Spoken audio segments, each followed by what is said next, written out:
নমস্কাৰ। এয়া মই হৃষিকেশৰ লগত অলপ নৈ পাৰত বহি আছোঁ, মানে অলপ কিবা ভাল লাগিছে আজি বহি। নমস্কাৰ। কৈ দিয়াচোন কিবা এটা।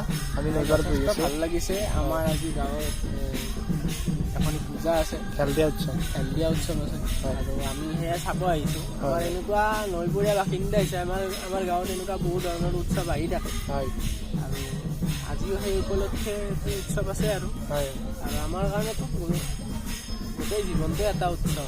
আমি নৈপৰীয়া বাসিন্দা, চহৰীয়া অঞ্চলত বাস কৰোঁ যদিও আমাৰ নৈপৰীয়া পৰিৱেশ আমাৰ গাঁৱত থাকে।